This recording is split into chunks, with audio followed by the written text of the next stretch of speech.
y todas, bienvenidos al segundo y último conversatorio que hemos organizado en el marco de la campaña Migrar es Sumar, que el Instituto de Defensa Legal impulsa con el apoyo de la Unión Europea y GIZ.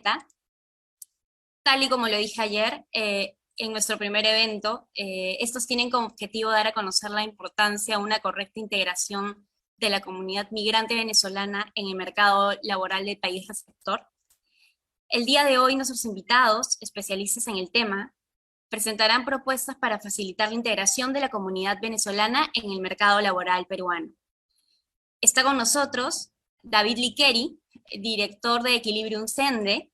David es economista por la Universidad de Mannheim de Alemania, con especializaciones en negocios por la Universidad Católica de Portugal, con experiencia profesional y académica en América del Norte, América del Sur y Europa, especialista en estudios de mercado y desarrollo de estrategias empresariales en economías emergentes, interesado en el fomento de la integración regional latinoamericana y su desarrollo económico sostenible. Y también estamos con José Kecklin, coordinador académico del Instituto de Ética y Desarrollo de la Universidad Antonio Ruiz de Montoya. José es sociólogo por la Universidad Nacional Mayor San Marcos, egresado del Máster de Estudios Contemporáneos de América Latina de la Universidad Complutense de Madrid, y ha publicado Migraciones en la Triple Frontera Andina, Bolivia, Chile y Perú, desafíos persistentes y oportunidades estructurales en los movimientos migratorios en las fronteras iberoamericanas, y es coeditor del libro Migración haitiana al sur andino. Muchas gracias David y José por aceptar nuestra invitación. Para comenzar, me gustaría que nos puedan dar un diagnóstico, cuál es la situación laboral de los migrantes venezolanos en el país. Me gustaría que puedan comentar los principales problemas para insertarse adecuadamente en el marco laboral peruano, y si es que la pandemia de la COVID-19 ha cambiado de alguna manera dicha situación. Sabemos, por ejemplo, que en agosto de 2020 se logra la flexibilización para la contratación de profesionales de la salud extranjeros, debido a la necesidad de cubrir la demanda de recursos humanos en salud para combatir la pandemia. Sin embargo, estas son medidas excepcionales y temporales, ¿no? Comencemos con este tema con David, por favor. David, adelante. Mil gracias, María, por el espacio y por esta invitación. Siempre un gusto poder participar en estos eventos y dar difusión y dar a conocer un poco todo el trabajo que hacemos de investigación respecto a la inserción socioeconómica de la población migrante venezolana en el Perú. Antes de entrar en como la situación actual, yo creo que siempre es importante contextualizar para las personas que nos escuchan es en dónde estamos parados y por qué tenemos este tema con la migración venezolana. Sabemos que Venezuela vive una crisis humanitaria compleja, eso ha llevado a una migración masiva de alrededor de 6 millones de personas, de los cuales se calcula una estimación de 4 millones en la región andina, Colombia, Ecuador, Perú y Chile, la mayoría en Colombia, luego viene en Perú, y en el caso de Perú particularmente, si nos situamos en el año 2018, es decir, hace 4 años, había menos de 100.000 migrantes venezolanos en el país. Fue cuando en su momento el gobierno peruano abre el espacio del permiso temporal de permanencia, que la presión que ya había de venezolanos que querían salir y estaban saliendo hacia Colombia del país, se les abre la oportunidad para llegar a Perú, y luego hacemos la comparativa de 2018 ya con finales de 2019 y tenemos a 1 millón de personas que están en su mayoría concentradas en Lima dentro del territorio nacional. Entonces, claramente en un periodo de corto tan tiempo, una migración tan masiva genera tensiones al mercado laboral y al país receptor. Esto es indudable. ¿Esto a qué lleva? Que es una población que migró con un nivel educativo en promedio mayor al de la población local peruana. Estimamos que un 30-32% de los migrantes venezolanos tienen educación superior universitaria, y en el caso de superior técnico un 15%, o sea, más del 40% tienen estudios superiores, e incluso el nivel educativo de esta población migrante es mayor al de la población local que se quedó en Venezuela. Es decir, hubo una fuga de cerebro súper relevante que creemos que el Perú puede aprovechar.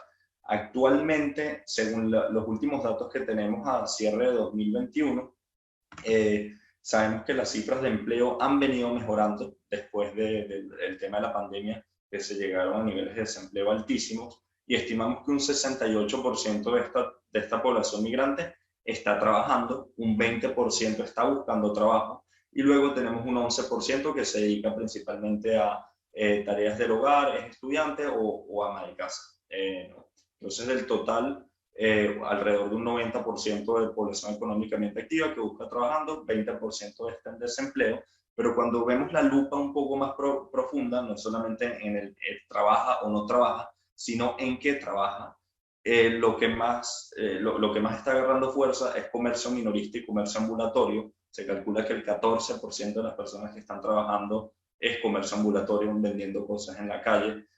Algunos con actividades profesionales y servicios puntuales, sobre todo de belleza, manicure en el caso de las mujeres, temas de peluquerías, también muchos temas de transporte y movilidad. Sabemos que muchos trabajan en taxi, Uber, Rappi, etcétera. Y resumiendo esto, hacemos el match de la profesión que estudiaron con su trabajo actual, y solamente un 19% responde que está trabajando en algo relacionado a su profesión. Entonces sí tenemos tasas de desempleo un poco mayores, pero tenemos un subempleo altísimo. Hay casos excepcionales, como muy bien lo mencionaste, del sector salud, en el que se han logrado insertar muchísimos médicos que estuvieron en primera línea atendiendo a personas por la pandemia a causa del COVID-19, pero es un caso excepcional y no debería pasar que necesitemos pandemias mundiales para lograr realizar inserciones socioeconómicas y profesionales, sino más bien prevenir estas situaciones y abrir canales para que esto sea más eficiente. Eso sería por mi lado.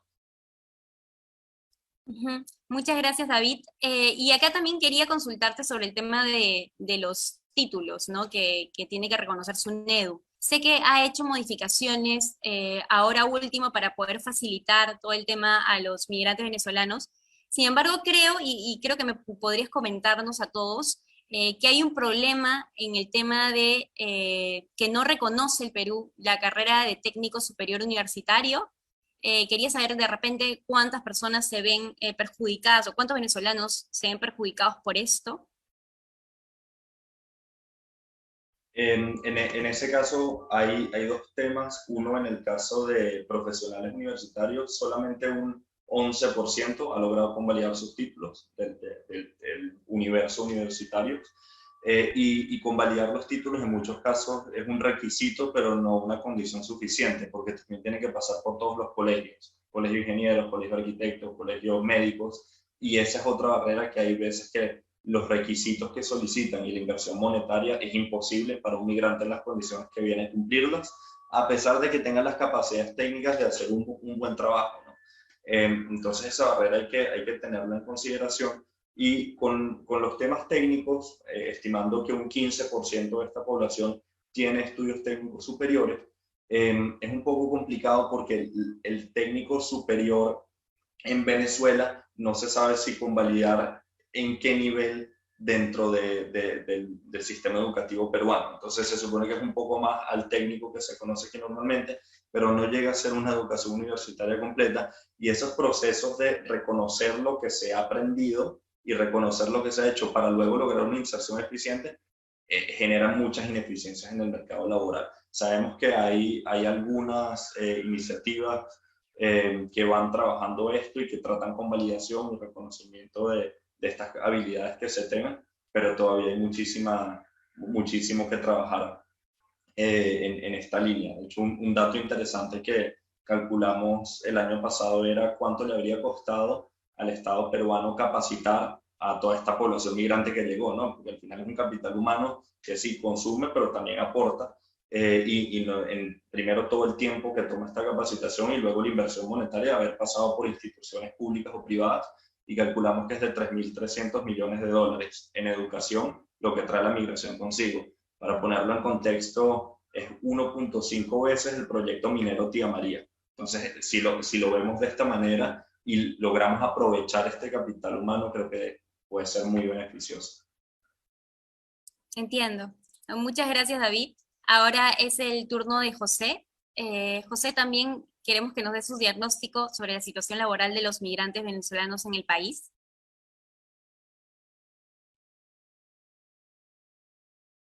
José, tu micrófono. Ahora sí, gracias. El 2018 publicamos un texto sobre la inserción laboral de la migración venezolana en 3 ciudades del país: Piura, al norte, Lima y Arequipa, ¿no?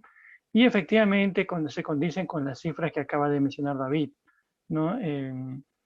Eh, hasta un 98% de los venezolanos trabajan porque tienen que mantenerse y mantener a su familia en Venezuela. Es decir, la tasa de desempleo abierta es muy bajo porque todos tienen que buscar de alguna manera ingresos. El porcentaje también de personas que trabajan en algo distinto a lo que han estudiado también es muy fuerte, ¿no? Eh, es importante también señalar a lo que ha mencionado David, digamos, el mercado laboral al que llegan los venezolanos, ¿no? ¿Cuál es el mercado laboral peruano? Que es ahí donde se van a insertar, independientemente del nivel educativo, independientemente de la profesión que tengan o la experiencia en años que tengan. Las leyes laborales peruanas y en general la política migratoria no está pues adecuada para recibir tanta gente en tan poco tiempo, como se ha dicho.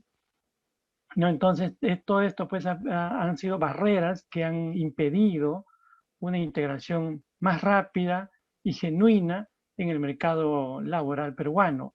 Leyes con altos porcentajes de impuestos, los colegios profesionales pues son colegios profesionales privados y cada colegio decide poner los requisitos que considera, ¿no? Los colegios profesionales no son públicos, son privados, son todavía pequeñas cofradías medievales y pueden ellos poner e impedir sencillamente con un requisito. Imagínate un médico con 20 años de servicio en Venezuela, se le pide el SERUM, el servicio rural médico, que eso pues son a los jóvenes que egresan de una universidad, pero no a alguien que tiene 20 años ejerciendo la profesión. Es un sinsentido estas cosas que han ido cambiando, efectivamente, han ido cambiando, ¿no? Eh, para el 2016-17, el ingreso promedio de un venezolano formal, o sea, de un venezolano en el mercado formal laboral, era aproximadamente 8.000 soles. Según datos de la DICEL, 8.000 soles era el promedio mensual de un venezolano en el mercado laboral formal. Para el 2021, este ingreso promedio ha bajado a 1.800 soles, lo que también nos dice el nivel de estudios o el nivel de inserción laboral que han tenido los venezolanos. Efectivamente, al principio, los migrantes tenían un elevado nivel de calificación. Se calcula que entre el 60 al 70% tenía calificación superior, ¿no? Pero esto, que estaba en 2016-2017, a fines del 2018 y con énfasis en el 2019, había bajado a un 20, un 30%, ¿no? Todo lo cual puede explicar las cifras de la DICEL, que es la Dirección de Investigación Socioeconómica del Ministerio de Trabajo, en la cual de 8.000 han caído a 1.800, porque efectivamente comenzó a ingresar también un grupo de jóvenes venezolanos sin formación previa, sin experiencia académica, sin formación, sin experiencia laboral. Entonces, todo esto ha hecho caer, y aunque la tuvieran, los empleos que han ido consiguiendo han sido de muy baja remuneración, vigilantes, vendedores, y en fin, ¿no es cierto? Esto ha ido cayendo mucho más. Cifras de pandemia no las tenemos, han sido más difíciles, aunque lo que ha hecho subir, y se calcula que actualmente hay unos 45.000 o casi 50.000 venezolanos trabajando de manera formal, ¿no? Se calcula que en los últimos tiempos, los últimos meses, con el tema del COVID, se han incorporado al mundo laboral formal en la salud, sobre todo pública, 5.000 venezolanos, ¿no? Médicos, enfermeros, tecnólogos, biólogos, y en general todas estas profesiones vinculadas a la medicina para afrontar el tema de la COVID, se han contratado 5.000, lo que ha supuesto un mayor número de migrantes venezolanos trabajando en el sector formal, ¿no? El sector formal. Sin embargo, como digo, esta incorporación en el mundo formal de estas personas de áreas médicas parece ser que no ha supuesto tampoco una mayor remuneración, ¿no? Los han contratado en cantidades, como he dicho, de 5.000, pero sus ingresos parecen no ser tan altos también. Evidentemente son promedios, deben haber gente que gana bastante bien y otros bastante mucho menor, pero en general el promedio es 1.800. Entonces ahí también hay que tener en cuenta. Ya para acabar esta primera parte, diría, según datos también del Ministerio de Trabajo, el aparato productivo formal peruano, el mundo productivo formal, está en capacidad solo de generar 100.000 puestos de trabajo, ¿no? Solamente 100.000 puestos de trabajo puede generar el aparato formal productivo peruano. No, anualmente, alrededor de 180.000 jóvenes peruanos salen de las escuelas, de los institutos, de las universidades, y aquellos que también ya cumplen cierta edad y buscan incorporarse al mundo laboral formal. Entonces, si el aparato productivo peruano solo está en capacidad de producir 100.000 y los peruanos nos incorporamos al mundo laboral en una cifra de 170.000, 180.000, ya es evidente que ni siquiera el Estado, el aparato formal puede incorporar a la masa peruana, y sobre eso hemos tenido en los últimos años una migración venezolana que se calcula en 1.300.000. Entonces, ha sido desbordado el aparato formal y ese es el mundo laboral al que llegan los migrantes, ¿no? Y no solamente eso, sino que de esos 100.000 puestos que crea el aparato productivo formal, apenas un tercio es trabajo calificado, ¿no? Entonces, el mercado laboral peruano también pues, es un mercado como cualquier mercado laboral latinoamericano, con mucha informalidad, se habla hasta de un 70%, con mucha capacidad de absorber la mano de obra local y mucho menos la mano de obra migrante, ¿no? Por eso nuestros países quizás no han sido pues países de destino, sino más bien hemos sido países expulsores, pero bueno, hay una realidad que tiene que ser atendida como corresponde a un Estado moderno, que tiene que adecuar sus leyes laborales, que tiene que adecuar sus programas sociales, y la sociedad peruana también tiene un desafío y un reto para incorporarlos socialmente y culturalmente a estos hermanos que han huido en muchos sitios, en muchos casos, por situaciones ya insostenibles de crisis, ¿no? Eso diría por ahora. Muchas gracias, José. Quería hacer también una pregunta. Entiendo que en el mercado laboral formal los venezolanos han entrado muy poco, en realidad, ¿no? Ellos se encuentran más en el sector informal. En nuestra legislación se establece que las empresas en Perú pueden tener en su planilla aproximadamente a un 20% de trabajadores extranjeros, ¿cierto?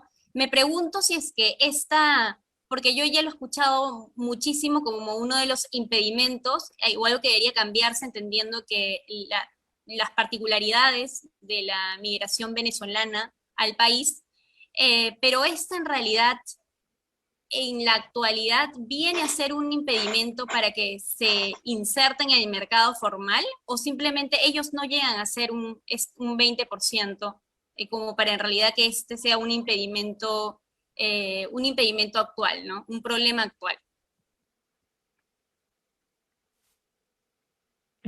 Cualquiera puede ser. David, quizás tú que has empezado, digamos, para seguir un orden. No, sí. No, de hecho, muy buena pregunta, María. Yo creo que hay algo que es una barrera, sin duda es una barrera, es una limitante. Yo no creo que sea que el quitar esta barrera solucione los problemas de informalidad y de contratación formal del personal migrante. Yo sí creo que puede ser una barrera que sobre todo a la mediana y grande empresa la desincentive a contratar personal extranjero. Eso sin duda es así. Y también lo veo una barrera por muchos casos en los que hemos tenido también acercamientos, es la creación de empresas formales dentro del ecosistema de estas personas migrantes. Yo como migrante venezolano monto una empresa y al momento de hacer mis primeras contrataciones tendría que contratar, si quiero contratar en planilla y no por servicios profesionales, primero a 4 peruanos antes de integrar al primer venezolano. Entonces, por inercia podría venir un emprendedor venezolano que quiera hacer una empresa, quiere hacerlo de manera formal, quiere constituirse para tener acceso a crédito, acceso a financiamiento, hacerlo con todas las de la ley, y por su círculo y las personas que conocen no los puede contratar de manera formal, por esta ley que al final busca la manera de evadirla y lo único que lleva es informalidad. Y yo creo que esta informalidad lleva luego a que más bien se malogre más el mercado laboral, no solo para los venezolanos, sino también para los peruanos. Y justo me parece súper interesante lo que comenta José de los salarios promedio, que ahora se encuentran en 1.800, porque va muy en línea con la data que levantamos en el último año, y la desagregamos entre el dependiente informal, es decir, la persona con empleo sin ningún contrato de trabajo, está en promedio en 990 soles mes en ingresos.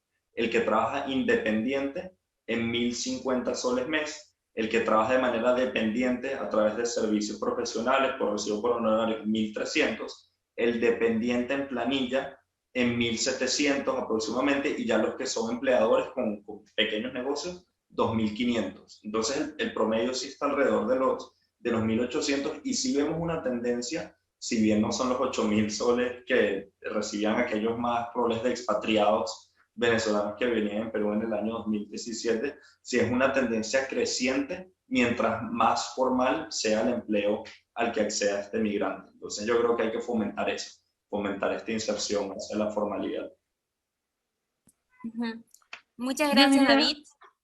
Sí, continúa, José. Yo diría, sobre tu pregunta, digamos que son resquicios, son remanentes de una economía de proteccionismo de los años 70 y 80. ¿No? Era una manera de cuidar el mercado laboral interno, de buscar las inversiones. Estas economías y estos modelos proteccionistas son cosas del pasado. No solamente hay una limitación para contratar el 20%, sino que además los salarios, la planilla, los salarios no pueden exceder el 30% en extranjeros, ¿no? O sea, es decir, es verdad lo que tú dices, el 20%, pero el total de la planilla no puede exceder, el pago, digo, ¿no? Las remuneraciones no pueden exceder más allá del 30% en extranjeros, ¿no? Es una cosa muy complicada a estas alturas del siglo XXI, digamos, donde uno puede tener empleados por fuera de la fábrica, por fuera del país, inclusive se pueden hacer pagos y está trabajando gente. O sea, ya estas legislaciones están anquilosadas en épocas que ya no corresponden, ¿no? Hay esas barreras, pues, y luego hay barreras también, digamos, más solapadas, ¿no? Por ejemplo, de no pagar, hacer contratos y no pagar lo que corresponde, o demorar el pago para seguir invirtiendo y pagar mucho después, o sencillamente retener documentos para no pagar, abiertamente no pagar. En fin, hay todavía legislaciones o estas cuestiones de la convalidación o la homologación también, que se hacen muy difíciles, que impiden un acceso rápido al mercado laboral, ¿no? Esas leyes todavía existen, sí. Muchas gracias, José. El segundo tema que me gustaría que puedan explicar son cuáles son los beneficios que trae o traería al Perú la correcta inserción laboral de la comunidad venezolana. Comenzamos con José. Sí, mira, digamos, ya hemos ido hablando diciendo que, bueno, una migración al principio era calificada. Creo que eso traía beneficios, como hemos dicho, de un conocimiento que el Perú no ha invertido. Y en general los países también del norte se han beneficiado de toda la migración calificada latinoamericana. Cuando he ido al norte se ha beneficiado también. O sea, estos países del norte no han invertido en latinoamericanos muy bien calificados y los han insertado, y en muchos casos les ha ido bien.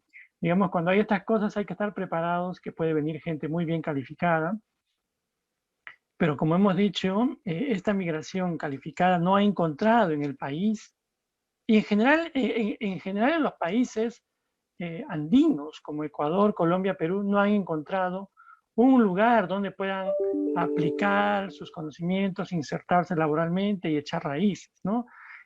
A diferencia de Argentina, más claramente, que ha tenido, sí, una política migratoria de acogida, porque, bueno, Argentina es un país con larga tradición migratoria, Argentina es un país con una legislación migratoria de una integración muy rápida, ¿no?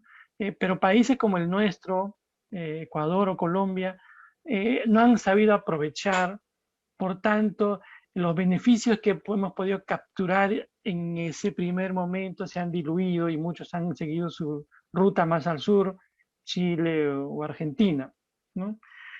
Podría decirse que se puede traer beneficios culturales, ¿no? Pero tengo mis dudas, honestamente, porque el venezolano culturalmente es como cualquier latinoamericano, digamos, tiene el mismo idioma, la misma religión, medianamente los mismos códigos culturales latinoamericanos influidos muchas veces por la cultura norteamericana. En ese sentido, eh, tengo mis dudas, honestamente. Quizás no lo he investigado, pero quizás en algunos casos sí, en algunos casos pues hay una ética del trabajo, digamos, del trabajo responsable, de la puntualidad, del trabajo bien hecho como una lección de moral. Es decir, la moral no solamente son lecciones de pórtate bien, sino la moral también es el ejemplo del trabajo bien realizado, ¿no? Eso es una buena lección de moral y de lo que deben ser las cosas. Lo he visto en algunos casos. Quizás por ahí podría yo decir que hay casos de un beneficio, de una ética del trabajo responsable, eso sí, ¿no? Pero en muchas cosas, lo, digamos, culturalmente somos más o menos lo mismo, ¿no? Ahora, sobre unos beneficios laborales, yo distinguiría dos cosas, ¿no? Hay un estudio del BBVA, si no me equivoco, ya tiene algunos añitos, sobre la contribución de la migración a la economía, pero es un estudio, ya lo he mencionado en algunos eventos, un estudio que ha medido la contribución por el lado del consumo, ¿no? Pero todos consumimos, pues, ¿no? O sea, si no consumimos nos morimos de hambre, o sea, medir la contribución de alguien al consumo me parece espurio, porque todos tenemos que consumir, todos tenemos que comprar, inclusive podemos robar para comer, pero eso no es ninguna contribución a la economía, es una contribución residual o en todo caso no genuina, ¿no? Eh, por ejemplo, yo trabajé muchos años en Haití y en República Dominicana y veía y estas cosas de la contribución de la migración haitiana a la economía dominicana, ¿no? Los parques, las construcciones y el trabajo agrícola está hecho por haitianos y se hablaba de una gran contribución. Bueno, la gente tiene que trabajar de lo que sea, porque si no, no comen, no lo hacen pensando en una contribución genuina, sino hay que comer.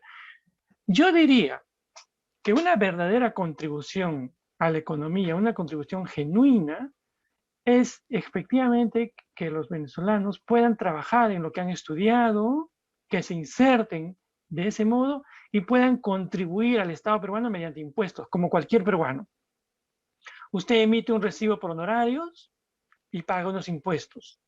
Recibe su paga, consume, pero contribuye con sus impuestos, pocos, lo que sea, contribuye a la economía del país. Creo que esa sería una genuina contribución a la economía y no a través solamente del consumo. Entonces, lo que tenemos que hacer es que el venezolano, el migrante, varón, mujer, trabaje en lo que ha estudiado, perciba los ingresos que corresponde por ser médico, ingeniero, lo que sea, y de acuerdo a ese ingreso contribuya a la economía como cualquier persona que vive en un área geográfica como el Perú. Ahí podríamos medir cuánto contribuye, ¿no? De otro modo, lo veo, digamos, difícil. Por supuesto que también puede haber gente que contribuya trabajando en una actividad, como dice David, dependiente, porque también hay dependiente informal, así como hay dependiente formal, también hay dependientes informales, ¿no? Que reciben poco, en fin, podría ser, pero creo que deberíamos tender a eso y esto implica otra cosa que hablaremos seguramente más adelante, la regularización, la documentación para que puedan trabajar de manera formal, la homologación de sus títulos, la revalidación de sus títulos, ¿no? Y el Estado peruano, quiera o no, debemos reconocer que ha avanzado, SUNEDO ha flexibilizado los requisitos, ha rebajado un poco las tasas, el Estado peruano ha... Miren, siempre pongo un caso que lo he conversado, no me lo ha contado nadie, lo he conversado con funcionarios del Ministerio de Trabajo, ¿no?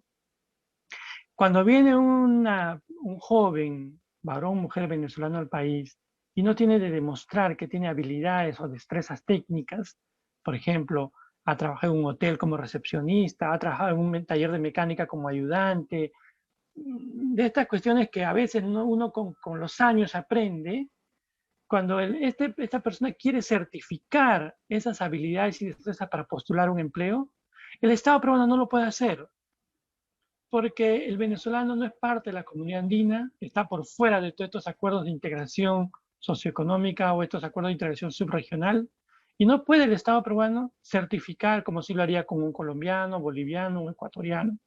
Entonces, ¿qué se le dice al venezolano?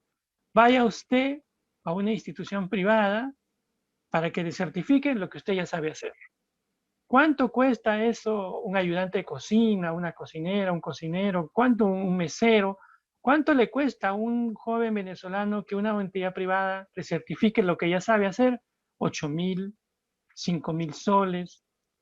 Es una barbaridad, o sea, no solamente es una barbaridad que le cobren esa cantidad de dinero, sino que es una barbaridad que el Estado peruano todavía esté con estas cuestiones de no certificar porque no pertenece a la comunidad andina, sabiendo que eso lo condena a la informalidad, sabiendo que lo condena a tener bajos impuestos, o probablemente también lo puede condenar a dedicarse a otras actividades hasta ilícitas, porque no tiene la posibilidad de demostrar que conoce e insertarse. ¿Se dan cuenta? Entonces, los beneficios no solamente es un asunto personal de cuánto puedo esforzarme, sino también son las condiciones que se pueden presentar para que contribuya efectivamente con la economía nacional y con la sociedad que lo acoge, ¿no? Eso diría.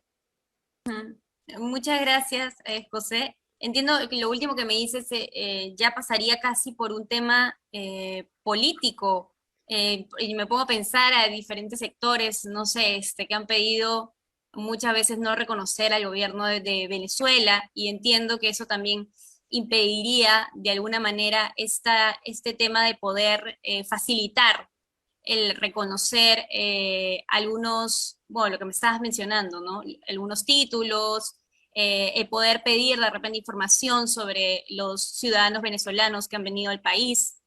Pero me llamó la atención también otra cosita que mencionaste sobre, tú reconoces dos momentos de la migración venezolana al país. El primero de 2016-2017, donde hay una migración más calificada, y un segundo momento de 2018 en adelante, ¿cierto? Que es una migración no tan calificada. El tema ahí me imagino que sería mucho más complicado, porque no es reconocer, no pasaría por reconocer unos títulos, ¿no? Mira, esa diferencia entre el 17, 16, 17 y fines del 18 en adelante también tiene que ver con las condiciones internas de Venezuela, ¿no? Donde ya había una crisis muy severa, una hiperinflación muy fuerte, y donde inclusive los programas sociales que daba el gobierno a sectores muy empobrecidos ya habían casi desaparecido. Estas famosas cajitas CLAP, pues ya no recuerdo si eran las cajitas CLAP, ¿no? Ayudas y en general también muchos colectivos bolivarianos recibían pues subvenciones y en general, bueno, el asunto es que la crisis era tal que ya ni siquiera las ayudas sociales podían llegar a los sectores empobrecidos, que ellos mismos se vieron forzados a migrar y eran gente migrantes que tenían muy poca calificación, lo cual explica. Lo de las cajitas no es un asunto tampoco novedoso de Venezuela, ¿no? Las cajitas en República Dominicana, un país digamos, distinto al de Venezuela, para no decir otra cosa, también reparte cajitas, ¿no? En Navidad y en fechas simbólicas, el gobierno dominicano tiene una tradición de repartir cajitas. Ahora, si usted revisa cuánto cuesta la cajita y a cuánto la compra el gobierno, usted va a ver que hay una gran corrupción. Una cajita puede costar 170 soles, pero cuando usted suma lo que hay dentro de la cajita, no suma ni 100 soles.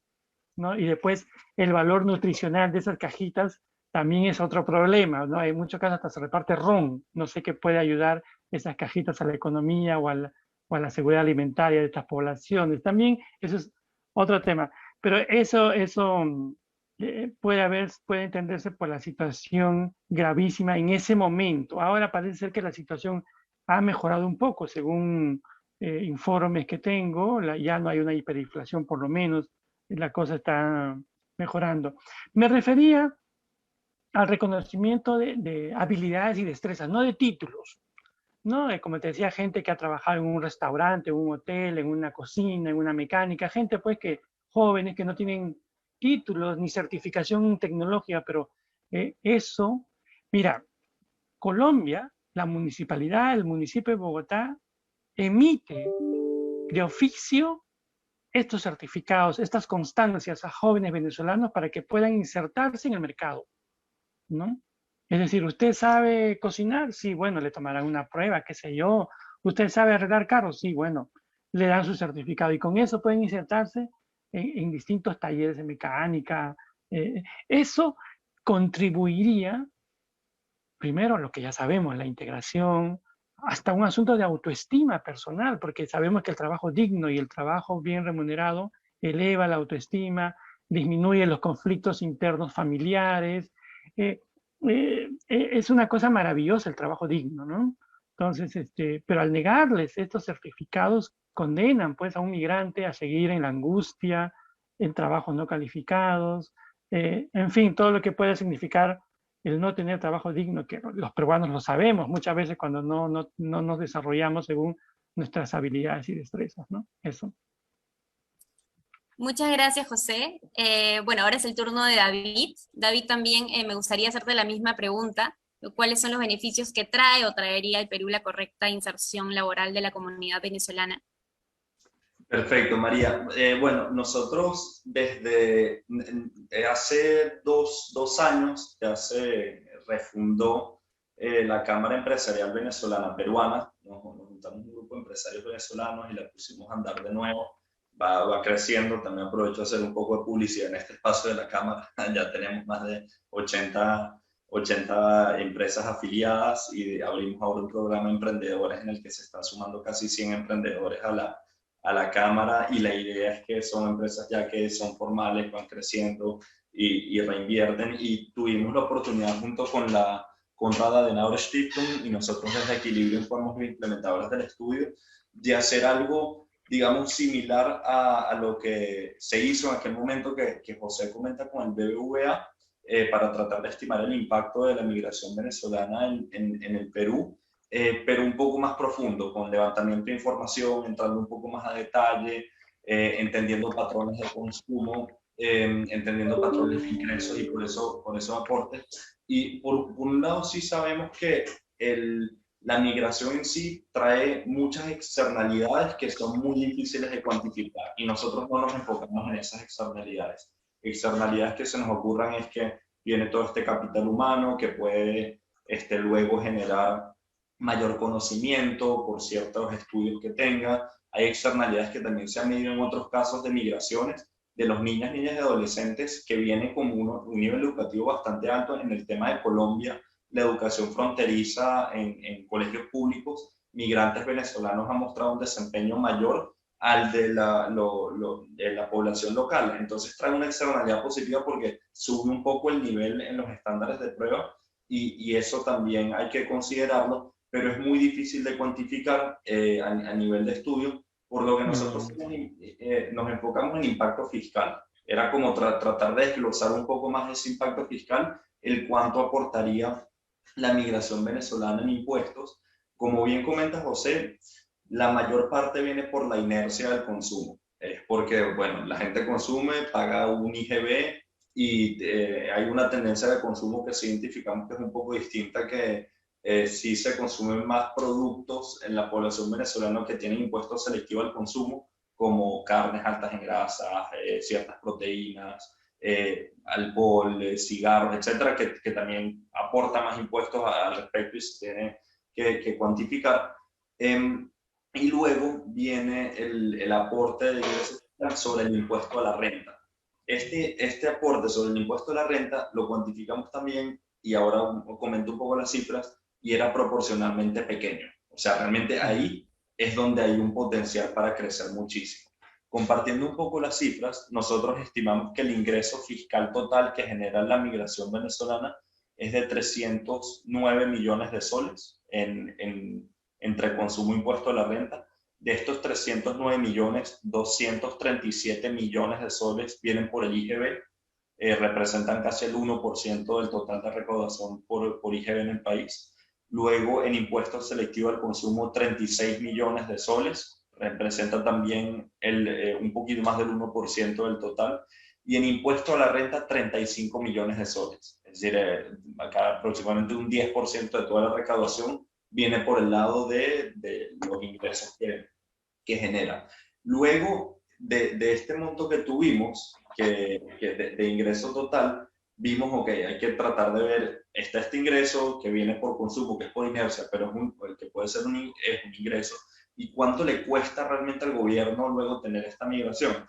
Y en costo fiscal total, estimamos que es 331 millones de soles, de los cuales 293 millones están en educación, 30 millones en el programa alimenticio en Caliwarma, que le da comida a niños y niñas que se encuentran en la escuela pública, 5.500.000 en salud, y luego 2.200.000 que se aporta del gobierno a la Comisión de Refugiados.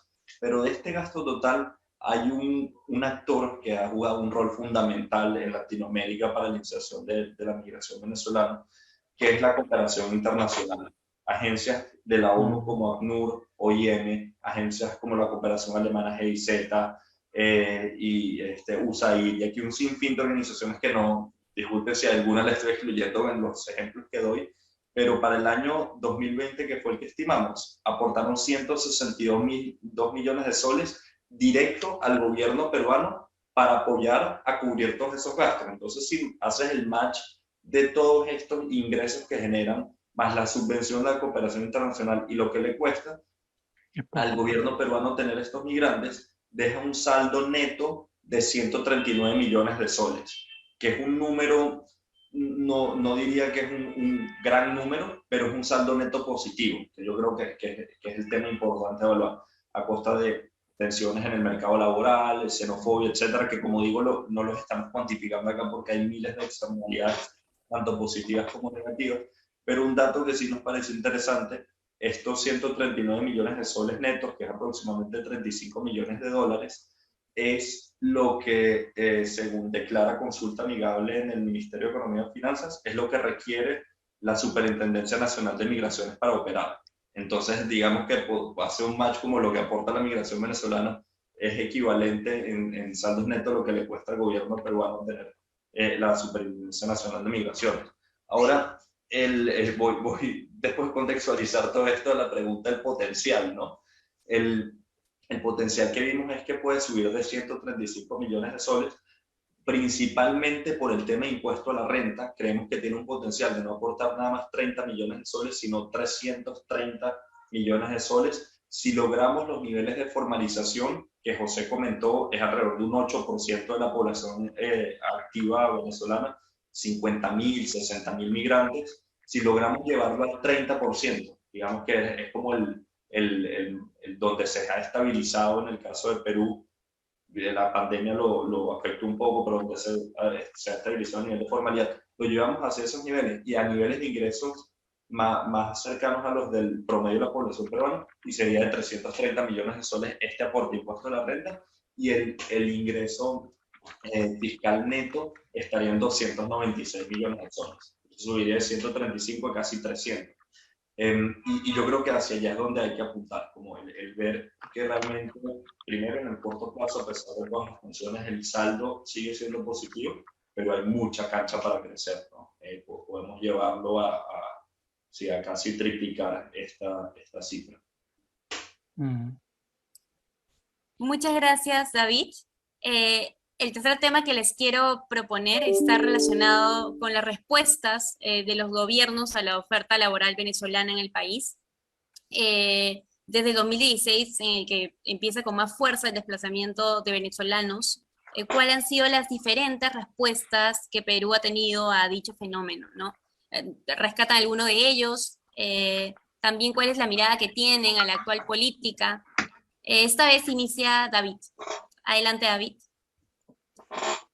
Mira, yo sí creo que hay que reconocer que a nivel técnico, es decir, a nivel de migraciones, y José lo comentó, que Perú siempre ha sido un país como que lleva migrantes, ha sido un país más bien expulsor y y ha llevado a que muchos peruanos salgan a otros países. Y Migraciones Perú estaba conformado estructuralmente para atender más bien a esos peruanos que salieron del Perú. Y esta era bastante su lógica y cómo operaban. Entonces yo sí creo que en los últimos años ha habido muchas mejoras en ese equipo técnico que quiere realmente buscar políticas y generación de políticas públicas, que es un gran reto para una inserción más eficiente de estos migrantes. Pero creo que por el lado político del tema de las políticas públicas, muchas veces el discurso no acompaña el querer hacer una inserción eficiente. Sabemos que al final los migrantes es un público fácil de targetear en narrativas, sobre todo en temas de campaña política, porque no vota, no es parte de la población electoral, y también es muy fácil de catalogar como un enemigo común y también alguien al que la población local se puede sentir identificada. Si lo atacas es porque quieres defender al local, y eso electoralmente puede ser muy popular. Nosotros hicimos una encuesta a todo el Perú, una encuesta representativa a todo el Perú, 1.200 respuestas sobre qué opinaban de la migración venezolana, si tiene un impacto positivo, neutral o negativo. Un 70% respondió negativo, un 20% neutro y solo un 10% positivo. Y luego preguntamos cuántos migrantes creen que están involucrados en actividades delictivas, y el promedio nos dio el 50%. O sea, las personas creen que el 50% de la migración venezolana, serían 500.000 personas, está involucrado en actividades delictivas, que es una locura. Cuando analizamos la cantidad de crímenes y delitos cometidos por venezolanos reportados versus los peruanos, sigue siendo proporcionalmente menor. Es como 2.5% aprox, es la cantidad de migrantes que hay comparado con todo el Perú, y alrededor del 1% del total de crímenes declarados es por migrantes venezolanos. Entonces hay un mismatch ahí enorme, y ahí yo también creo que no solamente los políticos en sus narrativas, sino también en los medios de comunicación que han mejorado. Sí, sí hay que admitir las mejoras graduales que han habido, pero han jugado un rol fundamental en estas percepciones. Dentro del mismo estudio, les preguntamos a las personas, ok, ¿piensas que es negativa este impacto? ¿Cómo te generaste esta opinión? ¿Por dónde lo escuchaste? Y había una correlación directa entre si lo habían visto por medios de comunicación o es porque conocen a venezolanos directo de uno a uno. Entonces, luego, analizando esto un poco más profundo, fuimos a diarios bastante populares, que no quiero mencionar con nombre y apellido, pero entrando en el tema de sección policial, analizamos ni siquiera las narrativas, pero la cantidad de publicaciones que hacían de crímenes cometidos por extranjeros versus crímenes cometidos por locales, y estaban alrededor del 50-50. O sea, que alguien que lee y se informa a través de ese periódico creería que la mitad de los crímenes cometidos son por extranjeros, que está muy, muy alejado de la realidad. Entonces, en resumen, creo que hay diseños de política y, por ejemplo, el tema del CPP ha sido un gran avance, por lo menos abrir procesos de regularización migratoria para todas las personas que estén aquí, que siguen teniendo un carácter muy temporal. Hay que terminar de sacar por completo el chip de la temporalidad. Yo creo que el PTP fue pensado temporal porque se iba a arreglar Venezuela y la gente iba a volver, eso salió. Y ya cuando estamos entendiendo que no iba a ser temporal, llegó la pandemia y volvieron de nuevo a hacer intervenciones y ayudarnos de manera temporal. Y ahora estamos retomando ya como estrategias más a largo plazo, y el CPP es por lo menos un paso hacia eso. Entonces ese sería en mi resumen. Creo que en el ámbito político las narrativas influyen mucho. En el ámbito técnico, sí hay esfuerzos del gobierno que hay que reconocer, que van mejorando y viabilizando, junto con la cooperación internacional, la regularización de estos migrantes con todos los desafíos que existen. Muchas gracias, David. Aquí me gustaría hacerte también unas consultas. Bueno, primero entiendo que lo que mencionas es que ha habido en realidad un esfuerzo para poder aceptar a los migrantes venezolanos, siendo Perú no estaba preparado en un primer momento, y que no necesariamente el discurso de los políticos ha estado en línea con esta política que se ha seguido implementando, ¿no? Y mencionaste justo la política de Pedro Pablo Kuczynski, que también he escuchado que ha habido algunas críticas relacionadas que no, con el PTP no se aseguraba una residencia regular en el territorio, ni certificaba también garantía o estabilidad jurídica a un largo plazo, ¿no? Hay quienes también, porque ahora también mencionas el CPP, que me gustaría también que puedas mencionar cuáles son las diferencias entre ambos, entre el PTP y el CPP. Pero hay quienes se inclinan a que lo que debería hacerse es aceptarlos como refugiados. No sé qué opinas de eso. Esa es una buena pregunta. Yo creo que el PTP, el CPP, al final son calidades migratorias transitorias que se han aplicado, digamos, por reconocer la situación de emergencia. El tema del refugio es una discusión bastante amplia y también es el que se caracteriza como refugiado y luego qué beneficios o no beneficios o bajo qué condiciones, qué significa ser refugiado, porque hay veces que el ser refugiado tampoco es lo que necesita, quizás una persona necesita más bien un carnet de extranjería, que es un documento reconocido que te da acceso a empleo, te permite abrir cuentas bancarias y te da los beneficios a los que estaría apuntando. Entonces, yo creo que ya el tema de las calidades migratorias temporales debería eventualmente acabar y más bien ir por los canales que ya existen y facilitar las vías de acceso hacia estos canales que ya son existentes, porque también en el tema de las solicitudes de refugio y los refugios, por ser documentos poco conocidos, traen un montón de barreras, no nada más ok, logra tener el documento, sino para qué le sirve el documento en la práctica. Y dentro de esto, por ejemplo, abrir una cuenta de banco. Con un PTP se podía abrir una cuenta de banco incluso con pasaporte venezolano vigente en el DCP inicialmente y luego otros bancos han permitido abrir cuentas bancarias.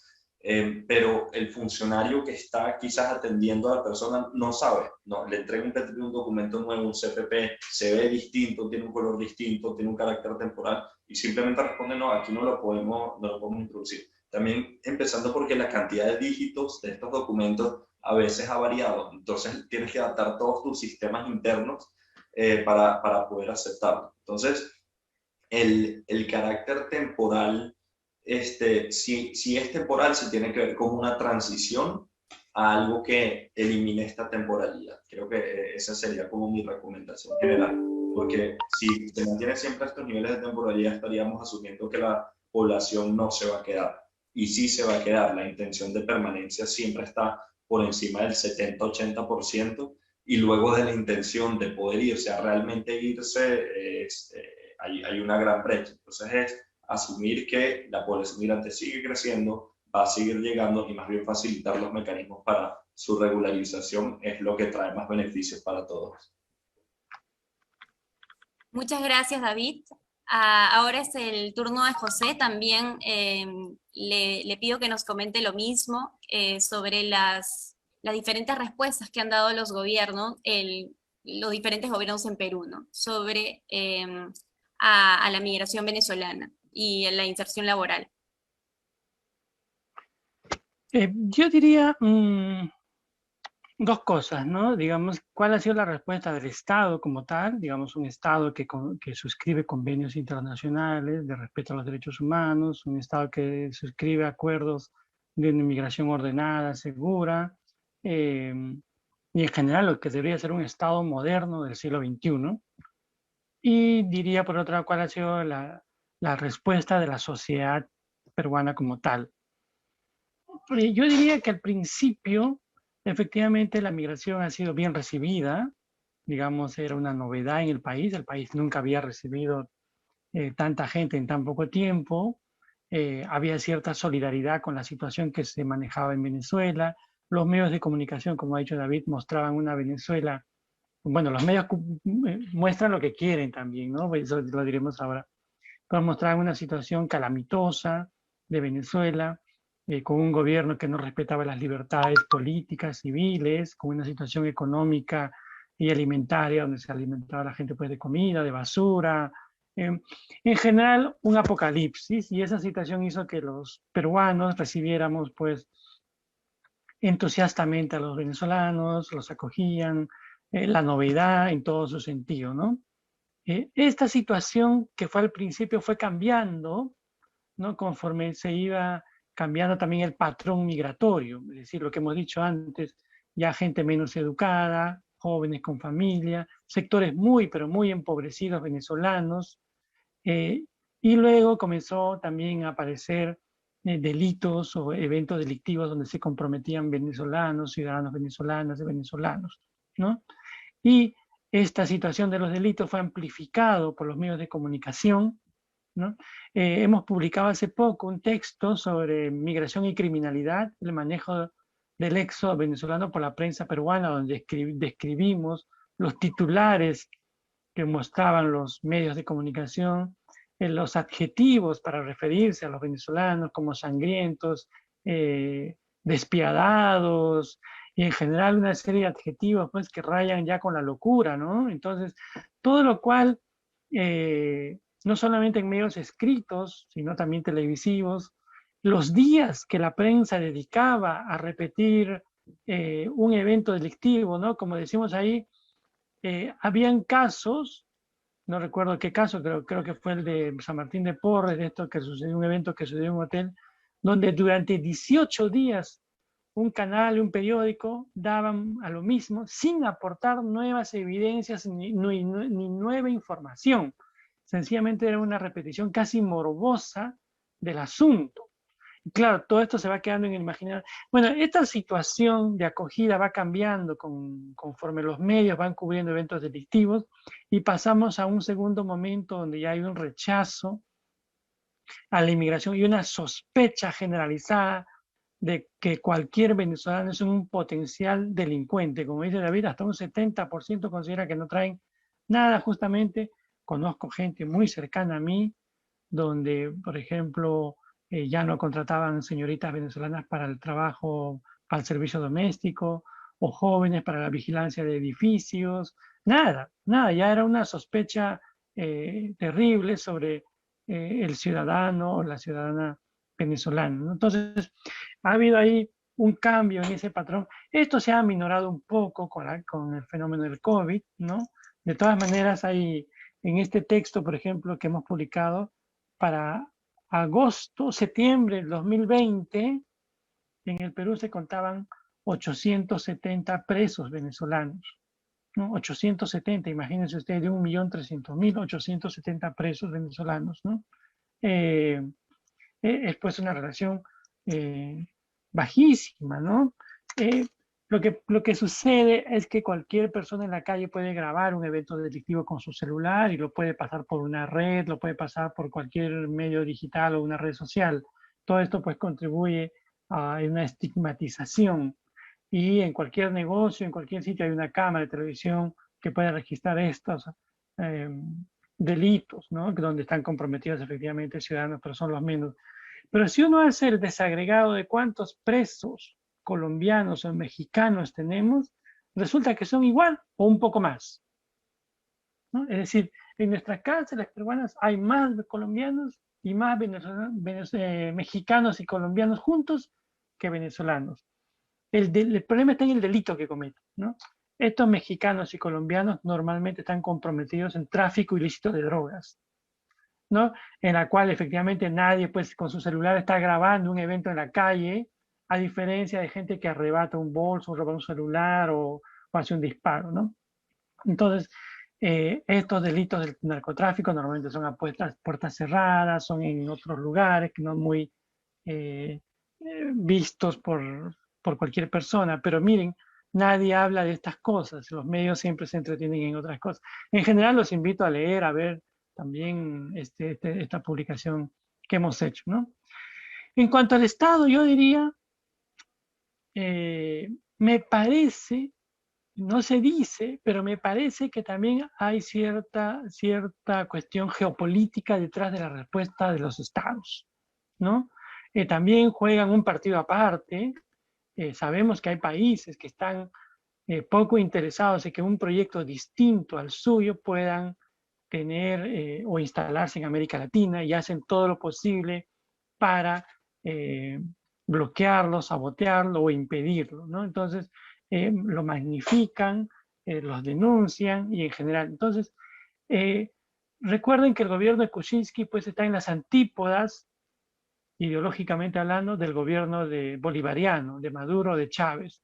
Por tanto, tuvo un interés rápidamente en reconocer la situación y crear un PTP, como ellos dijeron en su momento, de solidaridad, ¿no? Pero también hubo ahí una reacción geopolítica en el sentido que reconozcan o admiten venezolanos para mostrar la situación de lo que ocurre cuando hay un gobierno de una naturaleza económica tal, ¿no? Hay un artículo de un colombiano donde, por ejemplo, el gobierno de Santos se demora un poquito en reconocer la situación en Venezuela porque estaba negociando el acuerdo de paz con las FARC, donde Venezuela era garante o era veedor o tenía un papel ahí. Para no incomodar al gobierno venezolano, para evitar que esto pueda caerse, esta negociación con las FARC, se demora un poquito, no reconoce la situación, pero una vez que se acuerda este tratado con las FARC, recién hay un manejo estratégico entonces también para reconocer geopolíticamente la situación venezolana. El 2016, comienzo del 2017, ya en el Perú habían 17.000 venezolanos, ¿no? ¿Y quién era gobierno en el Perú en esos años? Ollanta Humala. No voy a decir que Ollanta Humala está en las antípodas, pues tiene una cercanía con este gobierno régimen bolivariano, pero claramente no iba a denunciar la situación tan abiertamente, ¿no? A diferencia de Kuczynski.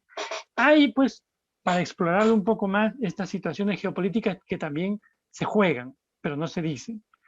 De todos modos, en cuanto a política pública, me parece que el Estado reaccionó con esto el PTP bien, digamos, había que acoger una población en situación de vulnerabilidad, había que acogerlos durante un año. Luego esto retrocedió, recuerden toda esta genealogía o esta línea del tiempo del PTP hasta que hemos llegado al CPP. Lo que bien dice David es que tengo la cifra acá donde apenas no pasan del 2% que tiene este CPP. Es muy bajo todavía los ciudadanos que tienen el CPP todavía, porque todo esto también tiene que ver con el 63% de los migrantes venezolanos están de manera irregular en el país ahora mismo. Apenas hay un 37% de manera regular, según cifras de la Superintendencia de Migraciones. Todo lo cual también nos dice cómo va este asunto. Se demora, en fin. Yo creo que la acogida en perspectiva ha sido buena, pero lenta, ¿no? Han habido programas, por ejemplo, el programa del Ministerio de Educación para acoger alumnos, no recuerdo ahorita, Lima Aprende, creo, Lima Aprende, no ha tenido la difusión del caso. Ojalá los medios hubieran sido tan diligentes para difundir esta situación en la cual el niño o la niña venezolano podía matricularse en cualquier época del año, porque recuerden que al principio el venezolana podía matricularse solo al inicio del año escolar. Y el año escolar venezolano es distinto al calendario del año escolar peruano, ¿no? El año escolar venezolano tiene del hemisferio norte en junio y termina en septiembre, ¿no? Empieza en junio, efectivamente, empieza en septiembre y termina en mayo, junio, perdón, ¿no? A diferencia de esto ha cambiado, ahora cualquier niño puede inscribirse. Esto es una política, me parece bien. El CIS también al principio era bastante difícil, pero ahora cualquier mujer en estado de vulnerabilidad o un niño también puede acogerse al CIS. Ya no digo luego que demostrar pobreza, pero en general pueden acogerse cualquier persona en estado de vulnerabilidad. Yo creo que el Estado peruano ha ido mejorando políticas como la regularización en las distintas calidades también, con sus bemoles. Cualquier persona puede regularizarse, aún temporalmente, no es lo correcto, no es lo mejor, pero donde creo que hay un problema todavía es en el tema del refugio. No puede ser que tengamos 500.000 de solicitudes de refugio, ¿no? Que se demore tanto la respuesta y que apenas antes se le daba un papel, ahora se le está dando un plástico, creo. Sea el medio que sea, no puede un Estado moderno tener medio millón de personas esperando una respuesta. También aquí hay otros factores, ¿no? Todavía hay una idea de que la vida es vivible en Venezuela, hay una idea que... Pero mi impresión es que se busca que todos los migrantes, porque apenas se han reconocido 1000, no pasan de 2000 los refugiados por todas las nacionalidades. Creo que de Venezuela no pasan 1200, pero por todas las nacionalidades son no más de 2000, poco más, poco menos de 2000 casos de refugio, ¿no? Pero mi impresión es que el Estado peruano busca que todos los migrantes pasen por los aparatos de seguridad del Estado peruano. Recuerden que la superintendencia está adscrita al Ministerio del Interior. El Ministerio del Interior es parte de los aparatos de seguridad del Estado peruano, ¿no? Por tanto, lo que se busca es que todos pasen por ahí, estén documentados y sepamos quiénes son, dónde están, dónde viven, en qué trabajan. Creo que esa es mi impresión, porque cuando van por refugio, van por otro estatus, dependiendo del Ministerio de Relaciones Exteriores, y muchas veces... ahora, también es verdad que muchos, porque lo he escuchado, he recibido testimonios, que muchos venezolanos juegan a doble estatus, digamos, ¿no? Un estatus migratorio, y por otro lado echan a andar también el refugio. Entonces, ¿y por qué? Porque lo que me salga primero, te dicen, ¿no? Si me sale el refugio, soy refugiado. Si me sale migración, el Estado peruano, como lo ha dicho bien David, tiene muy pocos recursos, dependemos de la cooperación para estos casos, ya han dado las cifras de cuántos millones la cooperación ha dado. Entonces, si un venezolano echa a andar dos mecanismos del Estado que de por sí ya tienen poco financiamiento, usted está ocupando esa burocracia estatal para un solo ciudadano en dos mecanismos. Está gastando doble. Entonces, eso también tiene que estar bien claro si va por refugio o por migraciones, porque, bueno, el Estado peruano no estábamos preparados, como hemos dicho, para esto. De todos modos, haciendo las sumas y las restas, creo que vamos bien en tanto a migración. Sin duda tenemos que avanzar mucho más, con mucha más velocidad como debería ser un Estado, y deberíamos resolver rápidamente el tema de refugio, ¿no? Porque ese es un gran problema para abrir una cuenta bancaria, para trabajar, no se reconocen esos documentos.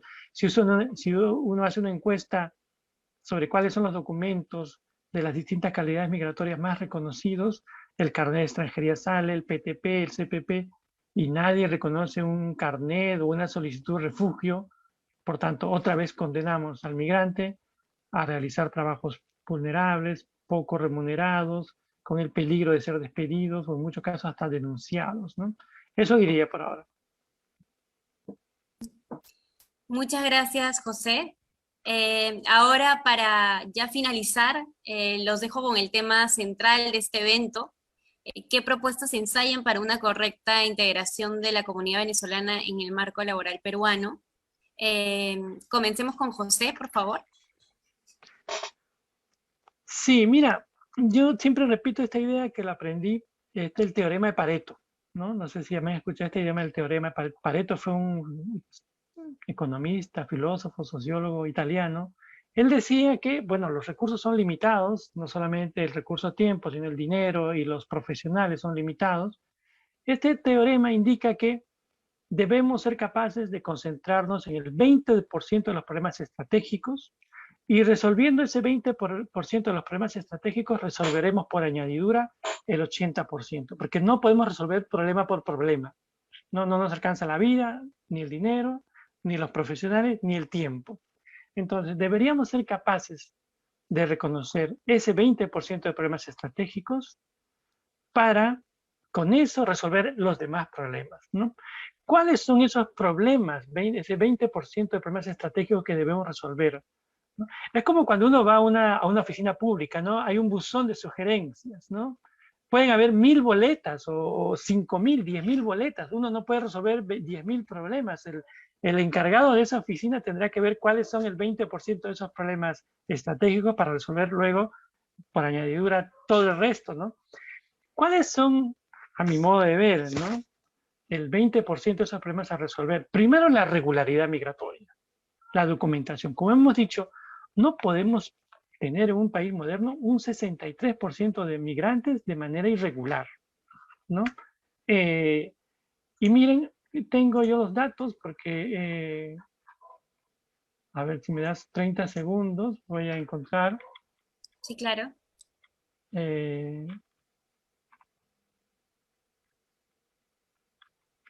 Acá está, ¿no? Efectivamente, por ejemplo, ¿no?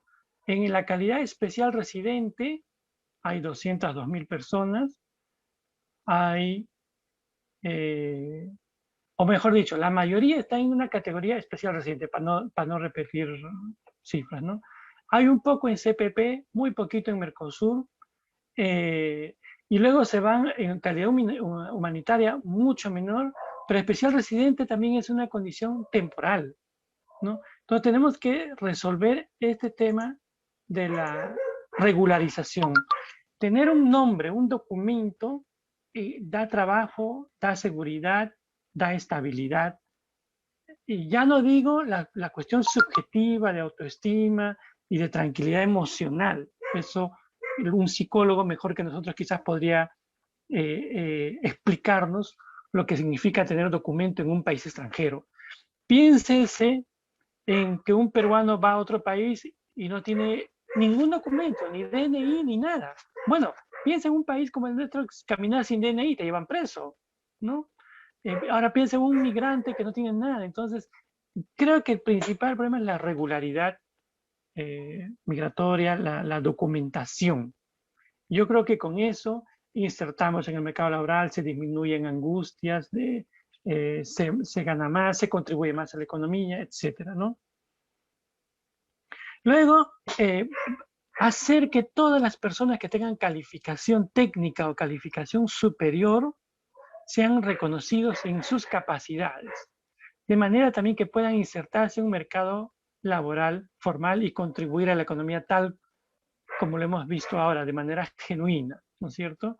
No podemos todavía tener trucos en los colegios profesionales o papeleos innecesarios, porque condenamos a la gente a vivir pues de manera irregular y de manera vulnerable, o no, otra vez digo, no piense uno en que trabaje en algo distinto a lo que ha estudiado, en lo que ha invertido, ¿no? Son no solamente 5 años de tiempo, sino muchísimo dinero que se invierte para uno tener una profesión, ¿no? Entonces, regularidad, acceso al trabajo a través de sus calificaciones profesionales. Un tercer problema que me gustaría mencionar como estratégico, por supuesto pueden estar en desacuerdo, es el acceso a los programas sociales, ¿no? Efectivamente, el número de dígitos de un carnet de extranjería, de un carnet de CPP o cualquier otra cosa, a veces no calza con el número del DNI de los peruanos, el número de dígitos, o sobran o faltan números, por tanto usted no ingresa al sistema. Entonces, muchas personas quedan, lo hemos visto con el COVID, ¿no? No reciben las bolsas, no reciben los bonos. El Estado peruano se ha desentendido frente a la COVID y ha dejado que la cooperación se encargue de los migrantes y el Estado de los nacionales. Eso no puede ser. Si hay gente en tu territorio que cumple leyes, ya debe ser trato nacional. No puede ser. Entonces, acceso a programas sociales, bonos, acceso a programas de empleo temporal que dan algunos municipios. Sé de algunos municipios que han creado programas de ingreso temporal como arreglo de jardines, limpieza de calles, cuestiones temporales para gente no calificada, y no se ha permitido que venezolanos puedan inscribirse en estos programas que son minúsculos, temporales, con poca paga, pero bueno, en qué época hay crisis todo es bienvenido, y no se les ha permitido porque el número de su documentación no calza con un DNI. Entonces estas son cosas pues irracionales que no se pueden permitir de ninguna manera, ¿no? Y lo que llamamos pues acceso a salud y educación. Y yo creo que lo que llamamos la integración estructural, yo creo que con estos 4 o 5 grandes problemas a resolver, se pueden disminuir cuestiones colaterales como la delincuencia o la mendicidad o empleos muy vulnerables o emplearse en cuestiones ilícitas, etcétera, ¿no? Creo que eso, aplicando, bueno, hay que tener también buenos gestores públicos que sean capaces de identificar esto. Yo lo digo desde afuera, pero claro, una vez que está uno dentro de la gestión pública, ya es otro asunto, pero en general deberíamos tender a eso. Creo que esas ideas por ahora, María. Muchas gracias, José. Justo cuando comentabas esto sobre el tema de la calidad migratoria, recordaba Un libro que escribe David Sánchez Velázquez, El Perú como país de refugio, porque entiendo que el estatus de refugiado hace de hecho que las personas reconocidas, o lo que son un mínimo, puedan acceder a un cartel de extranjería, ¿no? Y lo que no funciona en realidad es el hecho de que se los acredite como esperando la respuesta, ¿no? Como solicitante de refugio. Y recuerdo que es algo que creo que se está discutiendo, el tema de que el Estado peruano, más allá de que se demore en revisar estas solicitudes de refugio, de hecho sé que ACNUR le ha ofrecido ayuda al Estado para poder acelerar ese tema, que se acepte el tema de los venezolanos como que sea básicamente el requisito para poder aceptarlo, ¿no? El único requisito, más allá de revisar otra característica. Nada, estaba recordando eso y me parece que es también una idea interesante que se tendría que poner en debate, ¿no? Pero bueno, ahora es el turno de David. También, David, por favor, coméntanos cuáles son las propuestas que tendrías relacionadas a, bueno, una correcta integración de la comunidad venezolana en el marco laboral peruano. Perfecto, María. Bueno, yo creo que el consenso de todas las personas que estamos dentro de esta temática y también el gobierno que yo lo divido en 5 esferas, pero la esfera base y la categoría base, como bien mencionó José, es la regularización migratoria. De ahí parte y esa genera externalidades directas para empezar a fomentar su inserción, acceder a servicios, etcétera.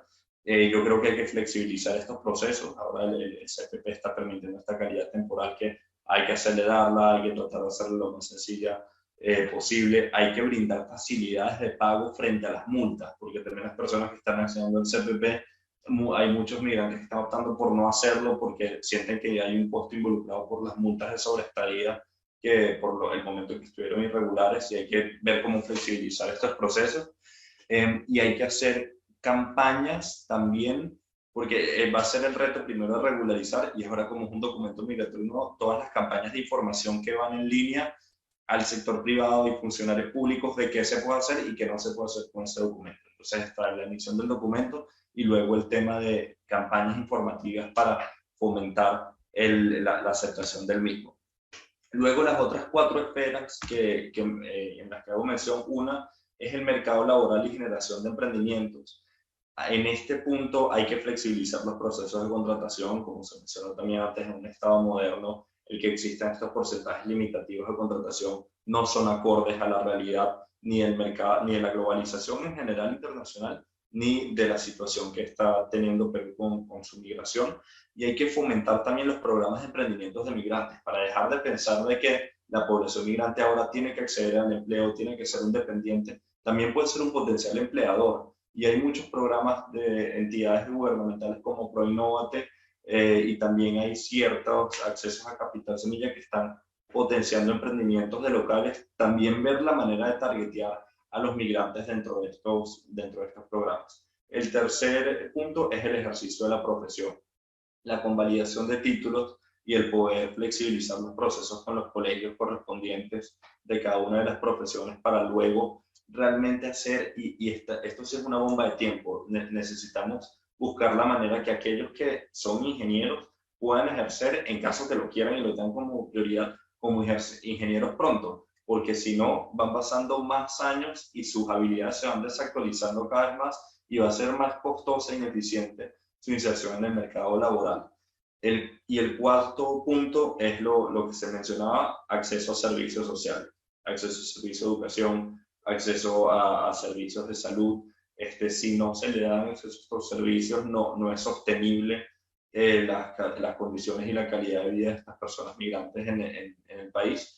Y luego el último punto, que también es algo que hay que trabajar para viabilizar estas políticas públicas y esta regularización, es todo el tema de xenofobia y discriminación. Y yo creo que ahí es un rol que pueden jugar todos los actores que están aquí involucrados, desde medios de comunicación, sector privado y las personas, en el que el migrante venezolano está para quedarse. Sabemos que las migraciones en el mediano y largo plazo siempre traen beneficios positivos, y el de trabajar estos temas de discriminación y no echarle la culpa o no ver como que una persona totalmente distinta, sino más bien que una persona con la que va a empezar a convivir en la cultura peruana, aceptar esto y que todos estemos en pro y en esa sintonía, también es esencial para viabilizar el resto.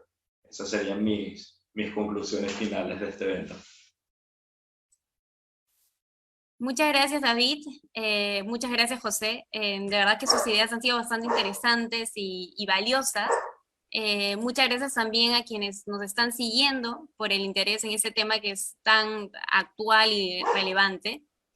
Con esto finalizamos nuestro ciclo de conversatorios organizados en el marco de la campaña Migrar es Sumar, que el Instituto de Defensa Legal impulsa con el apoyo de la Unión Europea y GIZ. Muchas gracias a todos.